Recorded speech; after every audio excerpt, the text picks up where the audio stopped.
নমস্কার বন্ধুরা, চলে এসেছি একটা নতুন ভিডিও নিয়ে অনেক দিন পরে। আর আজকে যাচ্ছি মামা বাড়িতে, একা একা যাচ্ছি আজকে। আর জানো তো, আজকে আমি এই প্রথমবার ট্রেনে টিটি উঠতে দেখলাম। আমি আগে কখনো টিটি উঠতে দেখিনি ট্রেনে। আর টিটি আমাকে কখনো দিনে ধরেও নি। যাই হোক, আজকে আমি টিকিটও কেটে নিয়েছিলাম। অন্যদিন মা থাকলে শুধু মায়েরটাই কাটতাম, আর আজকে আমি নিজেরটাই কেটে গেছিলাম। আর এই প্রথমবার আমি দেখছি। আর তোমরাও দেখে নাও যে হাসনাবাদ লাইনে কিন্তু এখন টিটি উঠে টিটি চেক করছে। সবাই কিন্তু টিকিট কেটে ওঠো।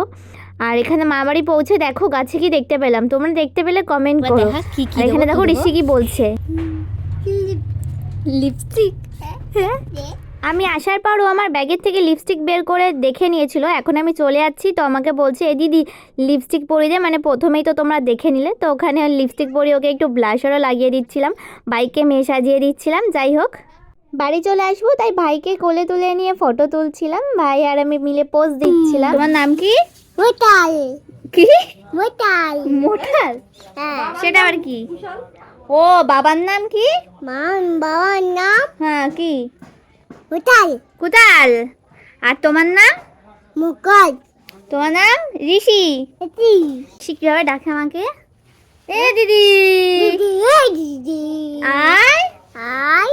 ফোন করে এভাবে ডাক দেয় ঋষি আমাকে, এ দিদি আয়। আর দিদি মেয়েকে ডাক দেয়, আয় আয়। আমি যতবার মামা বাড়িতে এসেছি দুপুরবেলা এসেছি, সন্ধ্যার পরে রাতের দিক করে মামা বাড়িতে বাড়ি গেছি। আর আজকে আমি একা একা এসেছি বলে তাই সন্ধে না হতে হতেই বাড়ি চলে যাচ্ছি। আর আমার শরীরটাও খারাপও লাগছিল। আর সত্যিই আমার শরীরটা খারাপ ছিল। তো এখানে দেখো ট্রেনটাও লেট করে ঢুকেছিল।